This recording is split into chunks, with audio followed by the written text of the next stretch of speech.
નમસ્કાર મિત્રો, સમાચારની વાત કરીએ તો બીએપીએસ સ્વામિનારાયણ મંદિર અટલાદરા ખાતે પરમ પૂજ્ય પ્રમુખ સ્વામી મહારાજ ના જન્મદિવસ અર્થે 64 થી મસાલ યાત્રા પદયાત્રાનું આયોજન કરવામાં આવ્યું છે।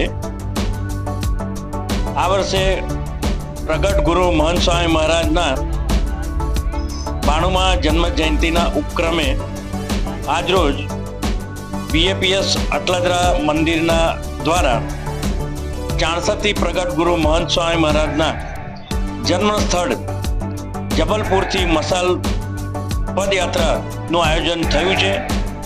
આ સાથે સાથે યાત્રા 64 થી જબલપુર અને જબલપુરથી જન્મ જયંતિના દિવસે એટલે કે 92મા જન્મદિવસ બાપાનો 2 ફેબ્રુઆરીના દિવસે પરત ઉત્સવ સ્થળે આવશે।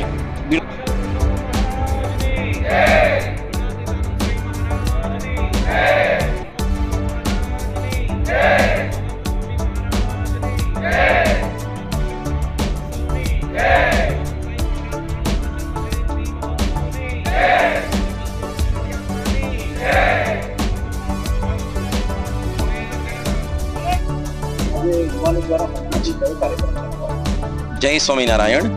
આપણે સૌ જાણીએ છીએ કે બીએપીએસ સંસ્થાના વર્તમાન અધ્યક્ષ અને ભગવાન શ્રી સ્વામિનારાયણના છઠ્ઠા આધ્યાત્મિક વારસ એવા પ્રગટ બ્રહ્મ સ્વરૂપ મહંત સ્વામી મહારાજ એમની 92મી જન્મ જયંતિ 2 ફેબ્રુઆરી 2026ના રોજ આ વડોદરાની અંદર ભવ્યતાપૂર્વક ઉજવવાની છે। તે નિમિત્તે છેલ્લા 3 મહિનાથી અનેકવિધ કાર્યક્રમો થઈ રહ્યા છે। હવે મહંત સ્વામી મહારાજનું જન્મસ્થાન છે જબલપુર, મધ્યપ્રદેશ। ત્યાંથી માંડીને છેક ચાણસદ પ્રમુખ સ્વામી મહારાજના જન્મસ્થાન સુધી આ મશાલ યાત્રા જે આપણે જોઈ રહ્યા છીએ 100 જેટલા યુવકો અને સાથે સાથે 2 સંતો આ સમગ્ર પ્રદેશમાંથી આ પસાર થશે। એટલે જેટલા લોકો રસ્તાની અંદર આવશે બધાને મહંત સ્વામી મહારાજનો મહિમા ખબર પડશે।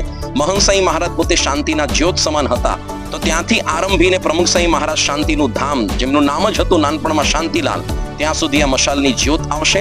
અને પછીથી જ્યારે જન્મ જયંતિનો દિવસ આવશે 2 ફેબ્રુઆરી, ત્યારે આ જ્યોત પ્રમુખ સ્વામી મહારાજના જન્મસ્થાન એટલે શાંતિના ધામથી માંડીને વર્તમાન શાંતિનું ધામ એવા મહંત સ્વામી મહારાજનું જન્મસ્થાનનું સ્થળ એવા ગ્રાઉન્ડ સુધી આ જશે।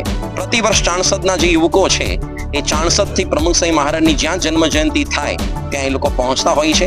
હવે મહંત સ્વામી મહારાજ વર્તમાન ગુરુ હરિ છે, તો આ ક્રમ આ બધા યુવકોએ ચાલુ રાખ્યો છે। આપણે પણ આ સૌ યુવકો માટે પ્રાર્થના કરીએ કે નિર્વિઘ્ને આ કાર્યક્રમ સંપન્ન થાય અને સૌનો તબિયત ખૂબ જ સારી રહે।